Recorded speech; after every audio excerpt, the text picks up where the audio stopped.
Morgan is the story of a group of scientists who basically develop a human being from scratch in a lab. They develop her in a lab completely from the ground up. She develops incredibly quickly, but one day something goes wrong and she stabs one of the scientists in the eye.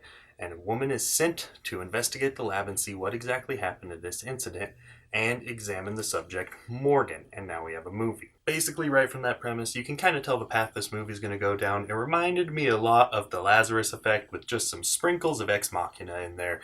Meaning, it wasn't really that good, but there were these moments where it looked like it might be going somewhere. I feel like a lot of this movie's issues came from the script. There was a lot of dialogue that I felt was incredibly poorly written, almost laughable at times, and it suffered a really bad case of the fact that none of the humans really acted like real people. And I know that's a common thing in movies, and it isn't always a bad thing, but sometimes it sticks out like a sore thumb. And in this movie, I just couldn't get over the fact that none of these people really seemed that real to me. The movie was going along, and the dialogue was bad, the story was kind of getting convoluted, and I wasn't really finding myself enjoying it that much. And then Paul Giamatti came on screen, and he absolutely stole the show. Paul Giamatti does a great job, as he always does, and his scene is the most Ex Machina-like of the scenes in this movie. It's him sitting down, and he's the psych evaluator actually interviewing Morgan, and that scene was really, really well done, I thought, and I actually found myself getting into it a little bit, getting a little more excited for this movie, and then after that scene, it just seemed to all go downhill for the entire third act of the movie. They took this concept, which has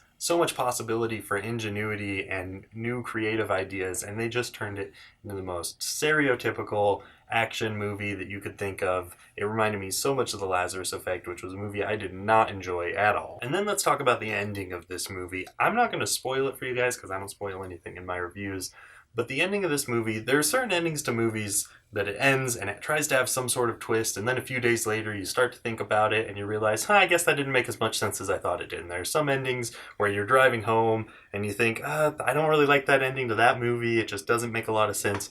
This ending was still going on and the credits hadn't even rolled, and I was just kind of sitting there thinking, this doesn't make any sense, this is dumb, and I don't know why they're doing this. It was really frustrating to me. I didn't enjoy the ending of this movie at all, and I think it completely ruined the little good things that they did have going for them during the beginning of this film. At the end of the day, the movie had little bits of good things throughout it and things that kind of shone through that looked like they might be going in a positive direction, but I would never see this movie again. I'm going to say it's not worth watching and you should give this movie a pass. Well guys, as always, thanks for watching my review. I want to hear your opinions on this movie in the comments below if you have seen it though, because I want to hear your opinions, but that was just my opinion, for what it's worth.